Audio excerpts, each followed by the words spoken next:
Bonjour à tous, bonsoir. C'est la première fois que je fais la vidéo pour le groupe Vie de couple.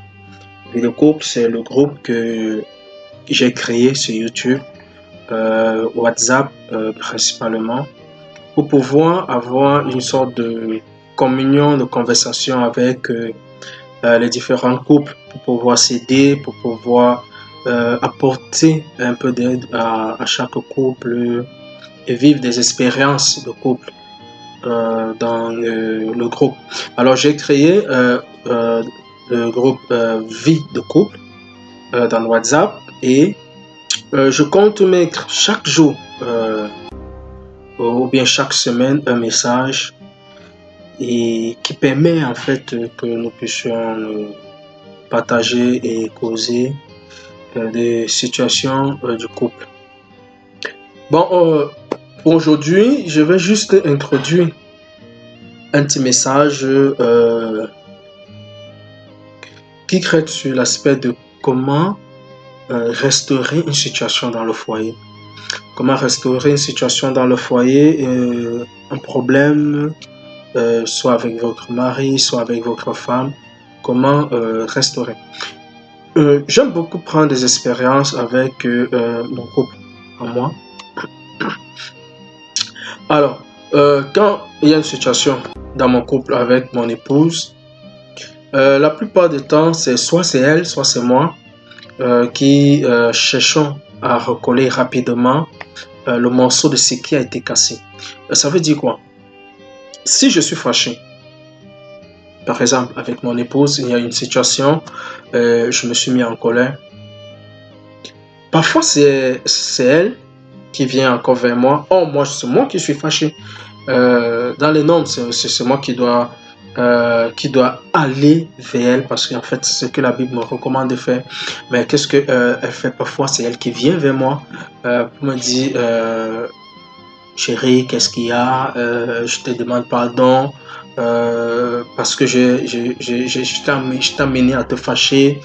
C'est vrai que c'est quelque chose de difficile pour les couples aujourd'hui, hein, de savoir que toi, tu n'as pas tort. C'est l'autre qui se fâche qui a tort. Mais c'est toi qui n'as pas tort qui va lui dire pardon. C'est souvent parfois quelque chose de très difficile dans les couples aujourd'hui. Mais je veux vous dire une chose, c'est un médicament efficace pour restaurer la paix dans le couple. La chose qui est très importante dans le couple, c'est garder la paix, c'est garder la relation parfaite entre toi et ta femme. Quand il s'agit de moi, je n'aime pas quand mon épouse et moi nous restons longtemps fâchés. Parce que quand vous restez longtemps fâchés dans le couple, vous êtes en train de passer à côté de quelque chose de merveilleux. Quand vous restez longtemps fâchés, ensemble, vous perdez la communion. Et quand vous perdez la communion pour pouvoir causer entre vous, vous avez ouvert une large porte au diable. Le diable peut facilement entrer dans votre couple et le détruire complètement. Alors, que ce soit toi, l'homme, qui a raison, la chose que moi je te conseille, c'est de mettre ta raison de côté et chercher rapidement à te réconcilier avec ta femme pour fermer la porte au diable, pour ne pas donner l'opportunité.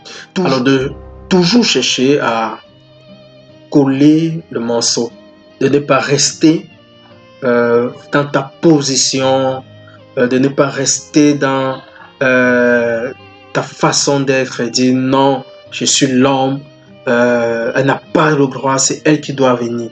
Donc je t'assure, mon gars, même si tu as raison, prends ta raison, mets ta raison de côté et cherche à te réconcilier avec ta femme. C'est très important la réconciliation. C'est très important de se remettre rapidement ensemble.